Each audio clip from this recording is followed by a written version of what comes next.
جنات عدن يدخلونها يحلون فيها من أساور من ذهب ولؤلؤا ولباسهم فيها حرير. تبارك الذي نزل الفرقان على عبده ليكون للعالمين نذيرا. أعوذ بالله من الشيطان الرجيم. بسم الله الرحمن الرحيم. إن الذين يتلون كتاب الله وأقاموا الصلاة وأنفقوا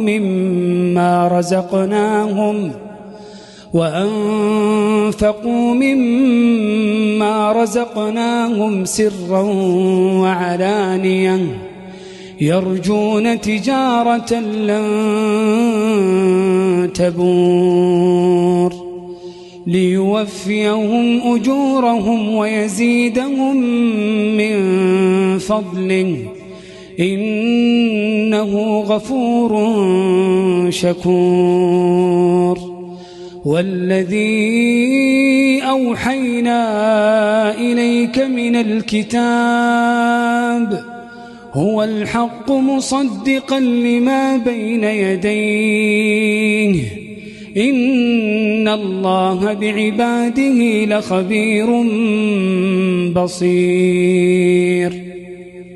ثم أورثنا الكتاب الذين اصطفينا من عبادنا فمنهم ظالم لنفسه ومنهم مقتصد ومنهم سابق بالخيرات بإذن الله ذلك هو الفضل الكبير. جنات عدن يدخلونها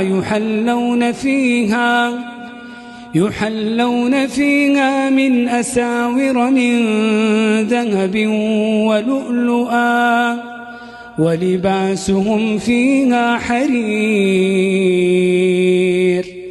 وقالوا الحمد لله الذي أذهب عنا الحزن إن ربنا لغفور شكور.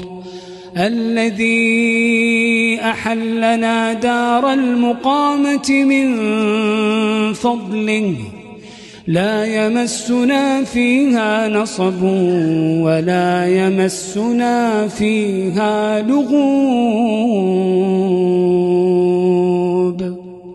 تبارك الذي نزل الفرقان على عبده ليكون للعالمين نذيرا.